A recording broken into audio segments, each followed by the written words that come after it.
ఇప్పుడు no cost cough syrup తో 60 రూపాయల విలువ గల ఇన్హేలర్ పూర్తిగా ఉచితం. దెబ్బకి దగ్గు జలుబు మాయం. మాట్లాడే ముందు మా కుల సంఘాలకు సంబంధించి అనేక విజ్ఞాపనలు ఇప్పటికీ సరే సర్వాయి పాపన విగ్రహానికి సంబంధించి ఒక గొప్ప చారిత్రాత్మకమైన కార్యక్రమం తీసుకున్నా.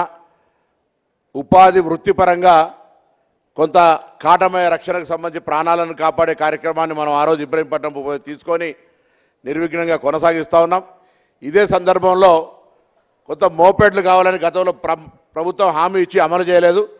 కొంత గ్రామీణ ప్రాంతాల్లో పోవడానికి ఈరోజు అనువుగా ఉంది కాబట్టి కొంత మోపెడ్ల వ్యవస్థను గీతా కార్మిక సంఘాలకు ఇచ్చే విధంగా కొంత కార్యాచరణ ఎందుకంటే అది తీసుకుంటే బాగుంటుందనే విజ్ఞప్తితో పాటుగా ఈరోజు వెనకటికి మనం మామూలుగా తాడి చెట్ల కింద మండువాలు అట్లా ఉంటుంటే కొంత మోడర్న్ బార్ లాగా కళ్ళు మండువాలు విత్ కల్తీ లేకుండా ఉండే విధంగా కొన్ని మోడర్న్ అట్లీస్ట్ కాన్సెన్స్కి ఒకటో రెండో మండువాలకు కూడా కొంత ఆర్థికంగా నిధులు కేటాయించే విధంగా ఉండాలని చెప్తూ ఇప్పటికే నేను ఇక్కడ ఉన్న వాళ్ళందరూ కోరుతా ఉన్నా.